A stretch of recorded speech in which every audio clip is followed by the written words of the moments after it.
को वो सारी जानकारी होनी चाहिए जो आगे चल के बच्चों के भविष्य के निर्माण में बहुत ही महत्वपूर्ण भूमिका निभाने वाली है। मैं नाम आप सबने सुन लिया होगा, मैं डॉक्टर रश्मित कौर हूँ और विगत 9 सालों से मैं राजीव गांधी शासकीय स्नातकोत्तर महाविद्यालय में सहायक प्राध्यापक के रूप में वाणिज्य संकाय में पदस्थ हूँ। मैंने 2014 पीएससी की परीक्षा पास की और 2017 से मेरी पोस्टिंग है। लेकिन ये पहली बार नहीं है कि मैंने बच्चों को पढ़ाना चालू किया। मेरा कुल टीचिंग एक्सपीरियंस लगभग 15 वर्ष का है। मैंने 7 साल हायर सेकेंडरी स्कूल में ऐसे पीजीटी इकोनॉमिक्स में बच्चों को पढ़ाया है और एज अ स्टूडेंट मैंने पिछले साल तक 2025 तक अपनी अंतिम परीक्षा भी उत्तीर्ण की है। अंतिम नहीं कहूँ तो बेहतर है, आगे चाहती हूँ कि और भी कुछ पढ़ूं।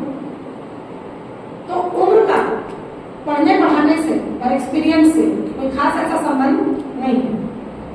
आप ये सोचेंगे कि हम 18 साल के हो गए तो हमने 12वीं पास कर ली, 21 साल में हम ग्रेजुएट हो गए, 23 साल में मास्टर्स कर लिया, उसके बाद हमारी नौकरी लग गई तो पढ़ने लिखने की हमारी जिम्मेदारी समाप्त हो गई, ऐसा नहीं। आप सतत जब तक आपका मस्तिष्क एक्टिव है, आपका दिमाग एक्टिव है, आप सीखते रहते हैं और कई बार आप पढ़ने पढ़ाने से ज्यादा एक्सपीरियंसेस से सीखते हैं।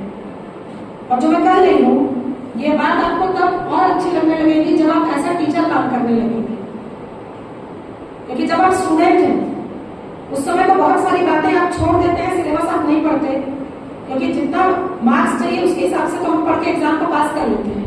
लेकिन जब आपको पढ़ाना है उस समय तो आपको कंप्लीट सिलेबस को पहले पढ़ना पड़ेगा और उसके लिए बहुत सारी अलग अलग ऐसे एवेन्यूज है, डायमेंशंस है, एट्रीब्यूट्स है जो ऐसा टीचर आपको खुद आना चाहिए। अब आज का जो विषय है बेसिकली इसमें हम लोग थोड़ा सा बात करेंगे ग्रीन एजुकेशन के बारे में। बहुत सारे बच्चे उसको एजुकेशन पढ़ लेते हैं। एजुकेशन अंग्रेजी में कोई शब्द नहीं है, हम एजुकेशन कहते हैं, हम एडुकेट, जिसको आप सामने बैनर लगा है उसको देख भी रहे हैं। तो करेंटली अगर हम इस पंचवर्षीय योजना की बात करेंगे तो ग्रीन अर्थ, सस्टेनेबिलिटी, सतत विकास, ये उसका मुख्य मुद्दा है। लेकिन उसके पहले आपको एक चीज समझना बहुत जरूरी है कि आप एक ब्रिज के रूप में अपने आप को डेवलप कर रहे हैं। आप पहले अपने क्वालिटी को समझिए, क्योंकि अब आप स्टूडेंट नहीं है, कुछ समय के बाद आपका इंटरेक्शन स्टूडेंट से होने वाला है। तो आप बेसिकली एक रिसोर्स के रूप में अपने आप को डेवलप कर रहे हैं। आप ऐसा ह्यूमन रिसोर्स है और इस ह्यूमन रिसोर्स के ऊपर काफी एनर्जी, रिसोर्सेस, काफी ज्यादा समय इन्वेस्ट किया जा रहा है। जो आपको पढ़ा रहे हैं ट्रेंड टीचर्स है, आपको एक अच्छा इंस्टीट्यूट, एक अच्छा इंफ्रास्ट्रक्चर मिला है, इनफ फाइनेंशियल रिसोर्सेस आपके घर से उपलब्ध कराए जा रहे हैं ताकि आप एक अच्छा मैन पावर बनिए। और उसमें अब ये कोई शिकवा शिकायत नहीं होना चाहिए कि भाई हम कॉम्प्रोमाइजिंग तरीके से पढ़ाना चालू करें। ये किसी भी प्रकार का कोई फोर्मो काम नहीं है कि आप टीचर बाई चांस बन जाइए, आप टीचर बाई चॉइस है। ये कोर्स आपने अपनी मर्जी से लिया, तो जो कुछ भी आप पढ़ रहे हैं आप पूरी लगन और मेहनत से पढ़ रहे हैं और जो कुछ भी आप पढ़ रहे हैं 100% आपको अपने छात्रों को उपलब्ध कराना ही है। बच्चा समय से है, आप पहले कंट्रोल बन जाइए। आप चाहते हैं बच्चा पढ़े, आप पहले स्वयं पढ़िए। आप चाहते हैं बच्चा यूनिफॉर्म में आए, आप अपनी ड्रेसिंग को सुधारिए। तो मेरे कहने का मतलब यह है कि जो वेल फॉर्मेटेड टीचर्स हैं वो वेल फॉर्मेटेड स्टूडेंट्स को बेशक आगे चल के डेवलप करेंगे और उनको ये कभी शिकायत नहीं होगी कि बच्चा मेरा कहना नहीं सुनता। मेरे 15 वर्षों के करियर में मैंने कभी कोई 1% डिसिप्लिनरी इशू अपनी क्लास में फेस नहीं किया। न तब किया जब मैं फ्रेशर थी 23 साल की, न आज करती हूँ जब मेरी उम्र 37 साल की। वो सिर्फ इसलिए क्योंकि आप जिस बात को कहना चाह रहे हैं वो स्टूडेंट्स के माइंडसेट के हिसाब से आप करिए। डिपेंड करता है कि उसको स्टूडेंट समझने की क्षमता कितनी रखता है। तो आज जिस विषय को हम आपको बताना चाह रहे हैं वो बेसिकली एनवायरनमेंट से रिलेटेड है और पर्यावरण एक ऐसा विषय है जो मल्टी डिसिप्लिनरी है।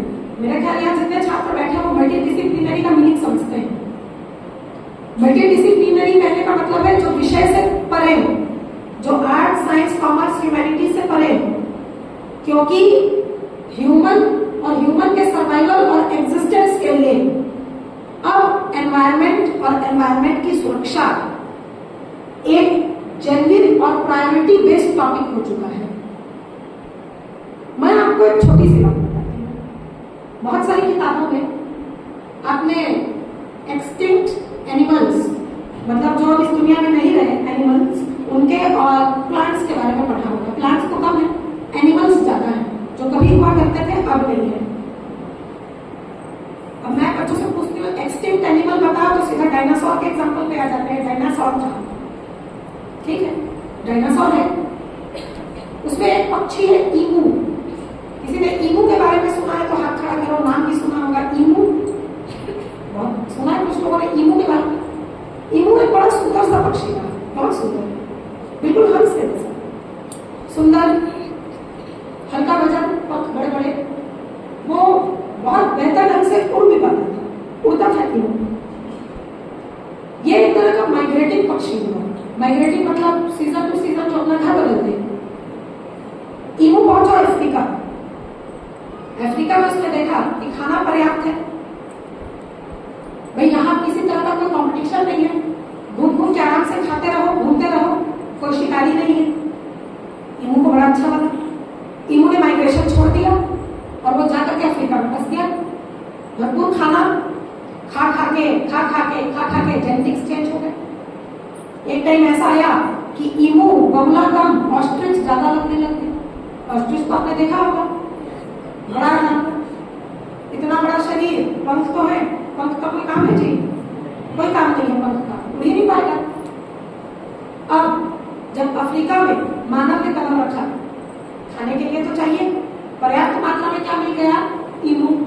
पकड़ने लगे तो बेचारा दौड़ भी ना सके। एनर्जी का सोर्स अधिकतम, इतना सारा मांस है तो मानव को भी अच्छा लगने लग गया शिकार करने। एक समय ऐसा है कि बेचारा ईमू अपने आप को बचा नहीं सका। अब आपको ईमू कहाँ मिलेगा? किताब में। सिर्फ आपको फोटो, सिर्फ आपको सोशल मीडिया में पिक्चर्स मिलेंगी कि किसी जमाना में ये ईमू हुआ करता था। रीजन, ईमू ने कभी ये नहीं सोचा कि अगर मैंने अपनी प्रकृति को बदल दिया तो मेरा भविष्य क्या होगा। उसने कभी नहीं सोचा। उसको तो ये लगा कि ये बहुत अच्छा दौर है और आगे भी ऐसे ही चलता रहेगा। ये हम सभी के ऊपर इम्प्लाई होता है। ऐसा ह्यूमन बीइंग, अगर हम अपने रिसोर्सेस को बचा के नहीं चलेंगे तो एक दौर ऐसा आएगा जब हम ईमू बन जाएंगे। हमारे लिए सर्वाइवल एक बहुत बड़ा प्रश्न बन जाएगा कि हमारे पास तो इतने ज्यादा संसाधन है, पेड़ है, पौधे हैं, भूमि है, जल है, क्यों बचाएं? आमतौर पर छत्तीसगढ़ के लोग सोचते हैं क्यों बिजली बचाए। हम तो पावर सरप्लस स्टेट है, किसी को मालूम है? छत्तीसगढ़ की जो सबसे ज्यादा इनकम है, जो सबसे ज्यादा रेवेन्यू है, वो बिजली निर्माण से आती है। हमारे पास दोनों तरह का बिजली उत्पादन का सोर्स है, थर्मल भी है, हाइडल भी है। मतलब आप कोयले से भी बिजली प्रोड्यूस करते हैं और पानी से भी करते हैं। और ये कितनी अच्छी बात है सुनने में कि हम बिजली बनाते हैं तो महाराष्ट्र, मध्य प्रदेश, उत्तर प्रदेश, बिहार, झारखंड, गोवा होते हुए हमारी बिजली तो दमन एंड दीव तक जा रही है। हमारे पास तो इतनी बिजली है। तो भाई हम जिस कमरे में हैं वो तो हमारा पूरा कमरा एक लाइट से नहीं चलना चाहिए। वो हमारा कमरा बिल्कुल मीना बाजार के जैसा चमकना चाहिए। 10 लाइट है, 10 चालू कर दो, 4 पंखे हैं, 4 चालू कर दो, दिन भर चलना चाहिए। तो क्या ये परिस्थिति हमेशा बनी रहेगी? बिल्कुल नहीं। आप ये मत समझिए कि अगर उड़ीसा के पास साधन नहीं है तो तभी उड़ीसा ऐसा था। एक जमाना ऐसा था, सबसे ज्यादा फॉरेस्ट रिसोर्स उड़ीसा के ही पास थे। तो उड़ीसा क्यों बहुत आज हो गया? क्योंकि उसने कभी ये नहीं सोचा कि सस्टेनेबिलिटी भी कोई चीज है। अगर हमारे पास पेड़ है तो हम पेड़ों का क्या करें? संरक्षण। पेड़ रहेंगे तो आपके पास वन्य जीव रहेंगे, वन्य जीव रहेंगे तो आपका इकोसिस्टम बैलेंस तरीके से चलेगा। तो मैं आपको बस ये समझाना चाह रही हूँ कि आप एनवायरमेंट को एग्रीगेट नहीं कर सकते, बढ़ा नहीं सकते। आप कुछ ऐसा नहीं कर सकते कि आज एनवायरमेंट अगर इस लेवल पे है तो वो इस लेवल पे पहुंच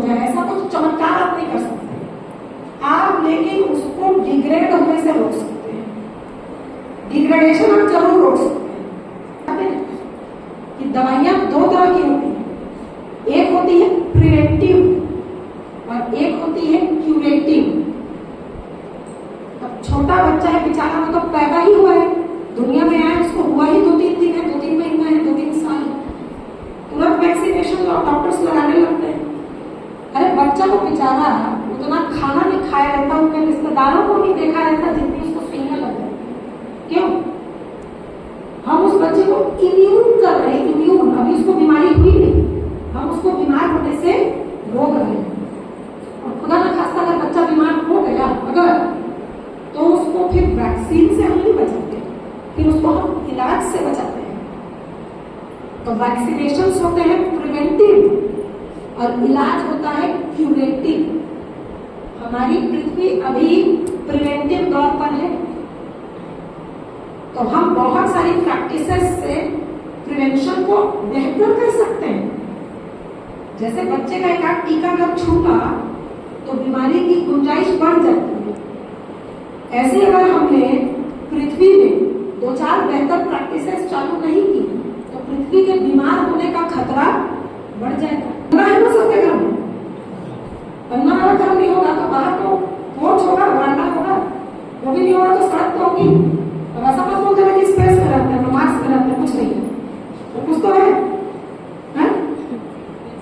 किसी के भी अभी घर चले जाएंगे हम लोग अचानक, घर एकदम चकाचक साफ है कि नहीं? बहुतों के घर में तो स्टाफ भी नहीं है, तो भी तो घर एकदम चकाचक साफ है। सुबह उठते पहला काम है अपनी सफाई, दूसरा काम है घर की सफाई, उसके बाद कोई काम नहीं है। क्योंकि रोड की सफाई, शहर की सफाई, देश की सफाई, राज्य की सफाई, वो सब हमारा ठेका नहीं है। वो सब ठेका हम लोगों ने ठेकेदारों को दे दिया, नहीं दिया? कोई मोहल्ले की सफाई हमने पार्षद को दे दी, शहर की सफाई हमने निगम को दे दी, राज्य की सफाई हमने स्टेट गवर्नमेंट को दे दी, देश की सफाई के लिए एक ही आदमी बेचारा जिम्मेदार है, वही बेचारा दिन भर करते रहता है स्वच्छ भारत के लिए। बस अनाउंसमेंट होगा तो लोग कहते हैं मोदी जी स्वास्थ्य साफ तो है, कहाँ गंदा है मोदी जी, घर तो साफ, तो मोदी जी कहाँ बोल रहे हैं कि घर गंदा है? मोदी जी तो कह रहे शहर गंदा है, नहीं कर रहे हैं? अच्छा, नहीं माने लोग, फिर कुछ लोगों को सफाई पे लगाए। दीदी लोग आती होंगी रोज, नहीं आती है? बता दो किसके घर में दीदी नहीं आती है कचरा लेने जी? तो ऐसा है कोई पकड़ा गया ना कि कचरा नहीं देते हो फाइन लग जाएगा 500 रुपए का, बता देंगे यहाँ से। अगर पकड़ा के निगम में इनके घर से कचरा नहीं जा रहा है 500 रुपये का फाइन लग जाएगा।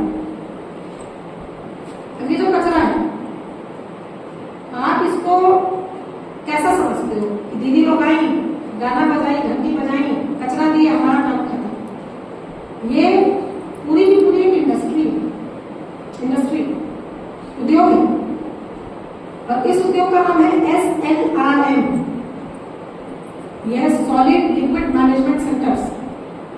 तो दीदी लोग कहती है गीला और सूखा कचरा अलग दीजिए, आपको मालूम है सर? 2 डस्टबिन भी गवर्नमेंट दी थी, तो बहुत सारे लोग डस्टबिन में पानी भर के उसको निपटाती है। बहुत सारे लोग जो है डस्टबिन का ढक्कन तोड़ दिए, कुछ तो महान है, उसको अपने घर में बड़ा सजा के रख रखे, उसको गुटका ठोकते हैं। मतलब यूटिलाइज तो हो रहा है साधन, जिस काम के लिए हो रहा है उसमें नहीं हो रहा है। तो अपने निगमपुर में ये जो सेंटर है इसके टोटल 18 यूनिट्स हैं, 18, और उसमें सबसे बड़ा सेंटर 18वां सेंटर है सैनिटरी पार्क। कितने लोग नाम सुने जी सैनिटरी पार्क का? सैनिटरी पार्क का नाम कितने लोगों ने सुना? चलो सुने कितने? अब होता यह है कि टोटल वार्ड्स को 17 यूनिट्स में बांटा गया है। 17 सेंटर्स में दीदी लोग आती हैं, वार्ड घूम के कचरा लेके जाती हैं, और ये काम वो लगभग दिन के 1 पहर तक करती है, मतलब दोपहर तक। शाम का काम है कचरे को अलग अलग करना, गीला और सूखा, क्योंकि बहुत सारे लोग अलग करके नहीं देते। गीला और सूखा कहने का मतलब है कि गीले कचरे से खाद बनेगी, जैसे छिलके या कोई ऐसा वेस्ट जो डिग्रेडेबल है, और जो सूखा कचरा है उसको 2 हिस्सा में स्प्लिट कर देते हैं। एक जो डिग्रेडेबल है, डिग्रेडेबल समझते हो, जैसे पेपर वो डिग्रेडेबल है, और कुछ ऐसा जो नॉन डिग्रेडेबल है, जैसे लेदर, ग्लास, ये सब डिग्रेडेबल नहीं है। तो सूखा कचरा जो डिग्रेडेबल है उसको कबाड़ में बेचते हैं। सूखा कचरा जो नॉन डिग्रेडेबल है उसको सैनिटरी पार्क में रिसाइकलिंग के लिए भेजते हैं और गीले कचरे से बनाते हैं खाद। तो ये 3 मैकेनिज्म हुआ। खाद हर एक सेंटर बना के पैकिंग करके फॉरेस्ट के पास भेजेगा। फॉरेस्ट है ना जी, रामानुजगंज रोड में देखे होंगे, पूरा सेरिकल्चर अपना फॉरेस्ट का काम चला रहा है। हर एक सेंटर 2.5 लाख रुपए के खाद बेचता है और हर एक सेंटर की महीने की कमाई 20 लाख रुपए क्रॉस कर जाती है। 20 लाख इंटू 12 सालाना इनकम, जिसमें से दीदियों की तनख्वाह, पूरे सेंटर्स का मैनेजमेंट और गाड़ियों की रिपेयरिंग रिड्यूस करने के बाद अगर पैसा बचता है तो निगम में ले जाकर के उसको जमा कर दिया जाता है। और ये जो भी मैं आपको बता रही हूँ ये कोई रटा रटाया फैक्ट नहीं है। इसके ऊपर हम लोगों ने 1 साल तक पूरा शोध किया रिसर्च। तो ये कंप्लीटली एनवायरमेंट प्रोटेक्शन स्ट्रैटेजी है जो अंबिकापुर में चल रही है। इसीलिए विगत 15 वर्षों से हमारा देश 2 लाख से कम वाली जनसंख्या में क्लीनेस्ट सिटी है। लेकिन प्रश्न तो यह है कि जब इस बार सर्वे होगा तो क्या अंबिकापुर दोबारा इस रेटिंग को मेंटेन करेगा? अपने मोहल्ला में आज कल सुबह निकल के देखना, सवाल का जवाब दीजिए। मैं किसी को देखो एलिगेट नहीं कर रही हूँ। यहाँ मेरा काम ये नहीं बताना है कि कौन अच्छा काम कर रहा है कौन खराब काम कर रहा है। शासन प्रशासन क्या होता है, हमारे ही लोग हैं, तो गलत नहीं है। अगर हम बेहतर ढंग से नियमों का पालन करेंगे तो प्रशासन को करना ही पड़ेगा। हम अगर अपना कचरा प्रॉपर ढंग से थ्रू इफेक्टिव चैनल्स देंगे तो कभी बाहर ढेर लगेगा ही नहीं। लगेगा जी? ढेर तो उनके घर से लग रहा है जो कभी कचरा देते ही नहीं है दीदी लोगों को। अब वो भी जानिए घर से लें कि रोड से इकट्ठा करें, ये बहुत बड़ा चैलेंज है। इसका मतलब लोगों में अवेयरनेस की कमी है। उनको ये नहीं मालूम कि कचरा अगर हमको डिस्पोज भी करना है तो उसका बेहतर तरीका क्या है। आपको एक चैनल दिया गया है, आप उस चैनल को फॉलो नहीं करना चाहते। पेड़ लगा देना एनवायरमेंट को बचाना नहीं। पेड़ हमारे पास पर्याप्त है। पेड़ में जहर डालोगे तो वो पेड़ भी कितना जिंदा रहेगा। और जहर सबसे बड़ा क्या है? Non degradable plastics. आप मेरी बात को बहुत ध्यान से सुनिए। और मैं जो भी कह रही हूँ ये किताबों में नहीं लिखा है, मैंने जो देखा है ऑब्जर्व किया है और जो मेरा एक्सपीरियंस है मैं कह रही हूँ। भाई मैंने जो नौकरी की है उसमें मैंने देखा कि सारे लोग अपना अपना थर्मोस्टिल का बर्तन लाते हैं। यहाँ भी मैं बहुत सारी बच्चियों को देखती हूँ, बहुत सारे बच्चों के पास थर्मोस्टिल्स की बॉटल अपनी अपनी। लोग अपना अपना पानी लेके आते हैं घर से। हमको घर का पानी पीना अच्छा लगता है, टेस्ट उसी का अच्छा है। बाहर का पानी पीना हमको अच्छा नहीं लगता। ये मत सोचिए कि आपकी संस्था में पानी है वो पीने लायक नहीं है, बहुत अच्छा पानी है, हजारों का फिल्टर वाटर है। आपकी अच्छी प्रैक्टिस है, आप पानी ला रहे हैं घर से। बहुत लोगों की आदत रहती है प्लास्टिक की बोतल उठाए पानी भरी। क्या फर्क पड़ेगा? यह फर्क पड़ेगा कि एक व्यक्ति जो रोज मिनरल वाटर लाता है, बिस्लरी, वो कैंसर अफेक्ट होगी, उसकी डेथ होगी।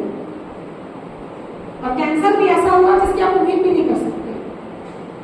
जो व्यक्ति नशा नहीं करता है उस व्यक्ति को लंग्स कैंसर हो जाए। लंग्स कैंसर के पेशेंट को सबसे पहले डॉक्टर पूछता है आप स्मोक करते हैं क्या, तो बताएगा हाँ मैं करता हूँ या मैं नहीं करता हूँ। जो स्मोक नहीं करता फिर भी वो कैंसर का पेशेंट है। क्यों? प्रैक्टिसेस, लाइफ प्रैक्टिसेस, बहुत ज्यादा प्लास्टिक ओवर यूज, बहुत ज्यादा सिंथेटिक चीजों का प्रयोग। अब आप कहेंगे हम क्या सिंथेटिक खा रहे हैं? प्लास्टिक थोड़ी खा रहे हैं। सिंथेटिक मतलब क्या? चौपाटी का मोमोस पैक हुआ, क्या चीज में पैक हुआ? प्लास्टिक में नहीं हुआ, फॉइल में हुआ। फॉइल में होगा ना, सिल्वर फॉइल में। सिंथेटिक प्लास्टिक थोड़ा सा तो शरीर में जाएगा, नैनो प्लास्टिक। मैं देखती हूँ चाय लेने गए लोग, चाय ठेला से चाय लेने जाते हैं ना, ऑफिस में चाय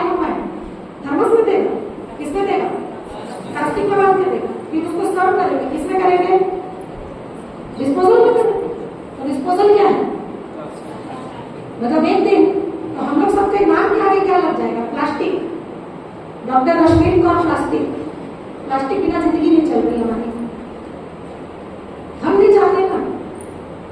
अब ये मत बोलो घर में झोला नहीं है, झोला है ना, लेके जाएंगे तो लोग बोलेंगे झोला छाप है, झोला लगता है, मतलब शर्म आता है झोला लेके जाने में। कांच की ग्लास में पानी पीने में शर्म आता है, टूट जाएगा तो कैसे करेंगे, तो दूसरा थोड़ी मिलेगा, बाजार में तो कांचे खत्म हो गए हैं। मिट्टी वाला बर्तन थोड़ा यूज करेंगे तो गाँव में यूज होता है, हम लोग तो शहरी है, शहरी मतलब बातों बन के रहेंगे, समझ गए।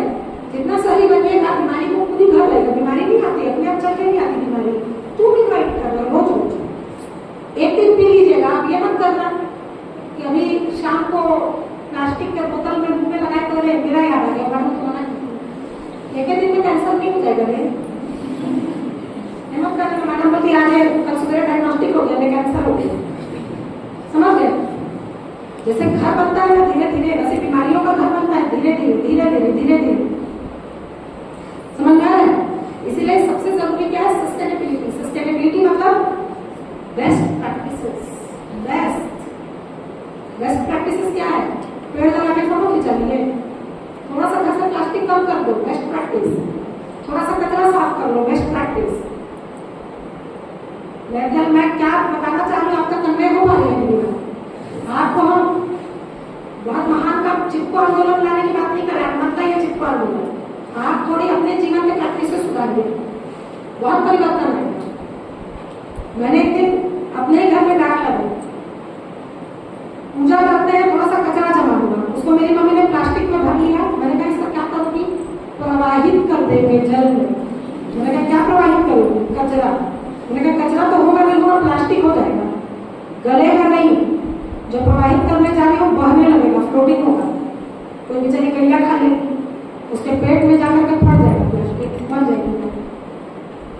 तो क्या करें, अरे उसको कागज में रैप कर दो, क्या परेशान, प्लास्टिक हटा दो, कागज गल जाएगा, कचरा तुम्हारा प्रवाहित होगा, प्रभावित होकर क्या बन जाएगा, वो एक दिन आगे जाकर के सेडिमेंट बन जाएगा, वो किसी को नुकसान नहीं पहुंचाएगा। आप सिर्फ थोड़ा सा जस्टिफाइड तरीके से काम करिए। जस्टिफाइड मतलब सिर्फ एक काम को सोचिए, इसमें फायदा कितना है, इसमें नुकसान कितना है, अपने आप आपका जजमेंट आपको बता देगा क्या सही है और क्या गलत। ठीक, किसी को अगर कोई क्वेश्चन है तो पहले पूछो। एक तरफ से बोलना बड़ा मोनोटोनस है, सुनते भी आदमी थक जाता है, मैं तो बहुत ज्यादा नहीं सुन पाती, बोरिंग लगती है। आप लोग कुछ कहिए बीच में, किसी का मन में कोई विचार हो तो पूछो, ये दोनों तरीके से हो तो अच्छा लगेगा। एक्टिव है सारे, कुछ अपना विचार हो, कोई बात हो तो आप बताइए, कोई समस्या हो तो बताइए, पूछना हो तो भी पूछिए, कोई भी, या आपके जीवन में कोई बेस्ट प्रैक्टिस हो तो भी बताइए, आप कुछ बहुत अच्छा कर रहे हैं बताइए। ये भी एक कला है, इतनी भीड़ में बोलना अपने आप में गुण है, बोलो खड़े होके, कभी आगे चल के माइक को हैंडल करोगे, उनको डर से जो है जिंदगी डरते डरते कट जाएगी, फिर माउंटेन ड्यू पीना पड़ेगा, डर के आगे जीत है। बताओ भाई, कोई भी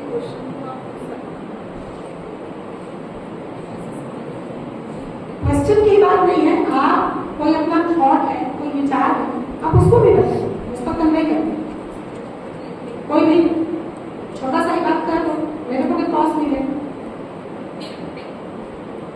लड़कियों में भी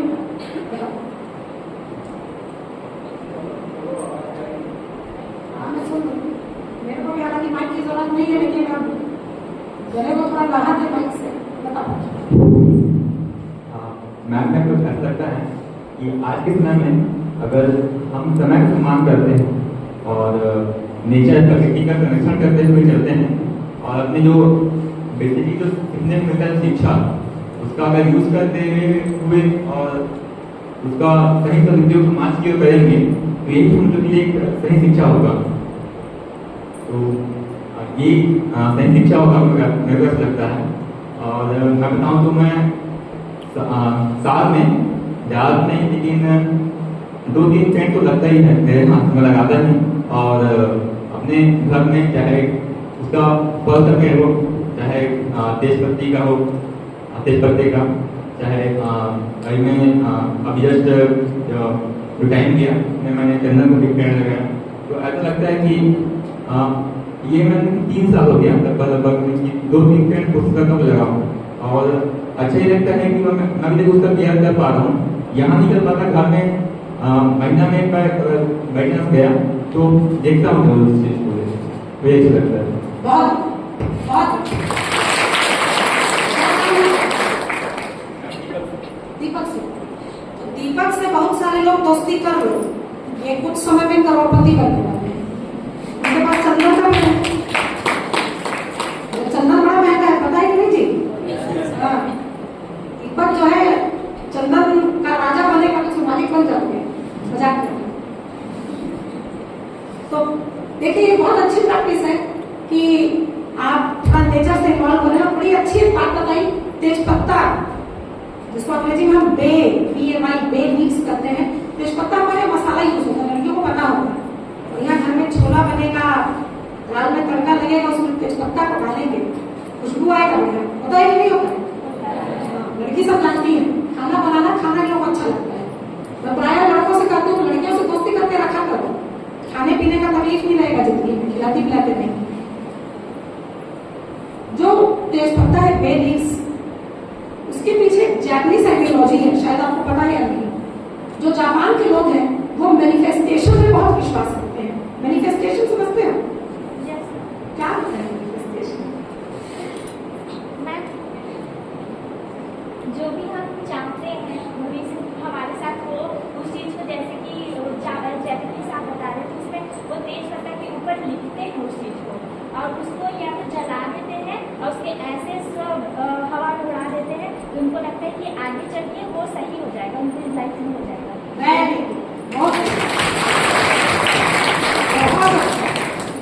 बहुत अच्छा लगता है मेरे को कि बड़े एक्टिव है यहाँ सारे बच्चे में, और मैं कहना बहुत सारी बातें बोल नहीं पा रही, रीजन नहीं है रिकॉर्ड हो,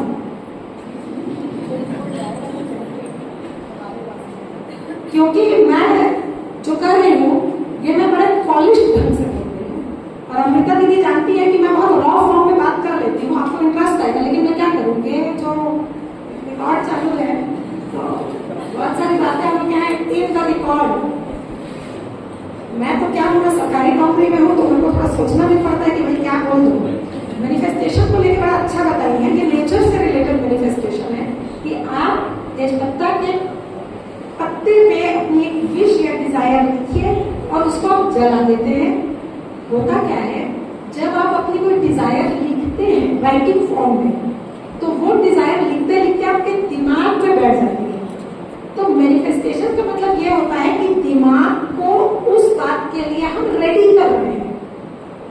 जैसे गर्भ संस्कार होता है, अब वो बच्चा तो पैदा हुआ नहीं, माँ बात करते रहती है बच्चे से, तुम लोग की मदर्स की बात करती होंगी तुम लोग से, तुम लोग को तो मालूम ही नहीं है, क्योंकि बच्चे का जो अवचेतन मन होता है ना, सबकॉन्शियस माइंड, वो माँ से कनेक्टेड रहता है।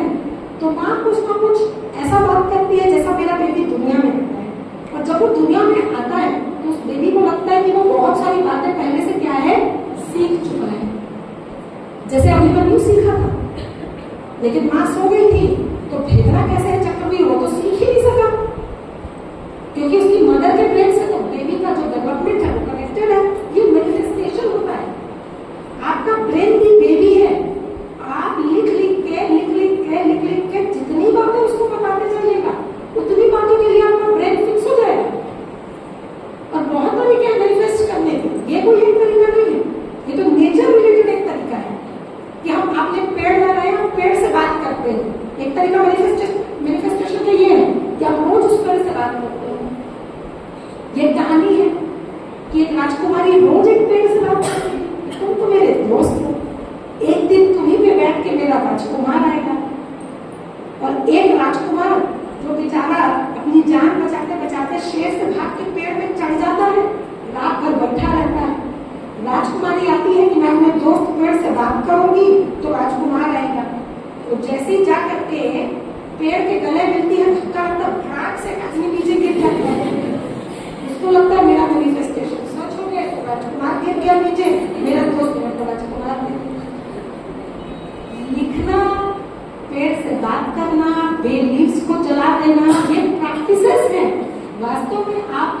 ब्रेन है वो फिक्स हो रहा है उस बात के लिए जो आप चाहते हो।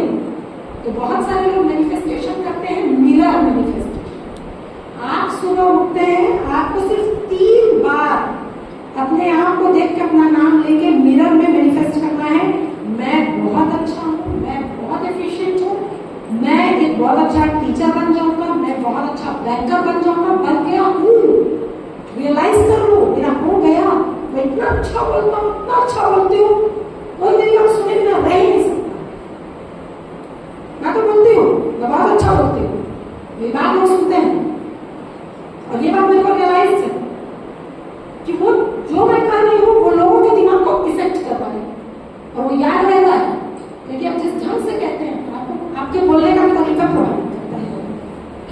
तो जैसे मैनिफेस्टेशन हमारी लाइफ को चेंज करता है, वैसे ही एनवायरमेंटल मैनिफेस्टेशन हमारे एनवायरमेंट में भी पॉजिटिविटी लाता है। एक बीमार पौधा मेरे घर पे भी, मैंने 2-3 साल जो है रेंट में रह रही थी क्योंकि मेरा घर रिनोवेट हो रहा था। तो एक बड़ा प्यारा सा हमने बिही का पौधा लगाया, उसकी केयर नहीं हो पाई। हम वापस आए तो वो बेचारा सूख गया, उसमें कीड़ा लग गया सफेद रंग का, और हमें बड़ा दुख ज्यादा मुझे इसलिए हुआ क्योंकि वो पेड़ मेरे दादाजी ने लगाया था। एक बड़ी याद थी कि चलो हमारे दादाजी का पेड़ है, वो बीमार हो गया। अब लोगों ने मुझसे सलाह दी ऐसा करो इसको काट दो। ठीक है, थोड़ा सा ट्रिमिंग करके काट दिया उसको। हमारे घर में नल का कनेक्शन आया, अब हम जगह ढूंढने लगे उसे हम कहाँ कनेक्ट कराएं। तो हमें रास्ता बताया गया, आप ना गेट में लगवा लो, पानी बहेगा भी तो आपके घर में नहीं घुसेगा। अब बाई चांस ऐसा हुआ कि हमने गेट में अपने नल का कनेक्शन ले लिया और वो पानी जब भी ओवरफ्लो होता वो बिही के पेड़ में चला जाता। मैंने 3 महीने में देखा भाई ये चेंज। वो पेड़ जिसको हमने कोई दवाई नहीं डाली, हमने कुछ नहीं किया, कोई खाद नहीं डाली, वो ओवरफ्लो पानी उसमें जाता रहा और धीरे धीरे उसके पत्ते निकले। उसने हमको बिही खिलाए 4-5, वो 4-5 बिही ऐसे रिवॉर्ड इनाम रहा। सिर्फ किस चीज का? प्यार। ये प्यार का रिवॉर्ड है, हमने उसको कुछ एक्स्ट्रा दे दिया, सिर्फ हमारा कंसर्न था कि ये पेड़ हमारा अच्छा हो जाए। तो जब आप अफर्मेशन रखते हैं, मैनिफेस्ट करते हैं, प्रेम दिखाते हैं, तो आपकी नेचर भी आपको वापस करती है। अब ये मत सोचो कि ये वन वे मैकेनिज्म है, ये डबल है। हम जितना प्यार से, अफेक्शन के साथ अपने एनवायरमेंट को अपग्रेड करने की कोशिश करेंगे, उतने ही प्रेम से वो रिवार्ड हमको देंगे। सरगुजा में टेम्परेचर लगातार चेंज हो जाता है।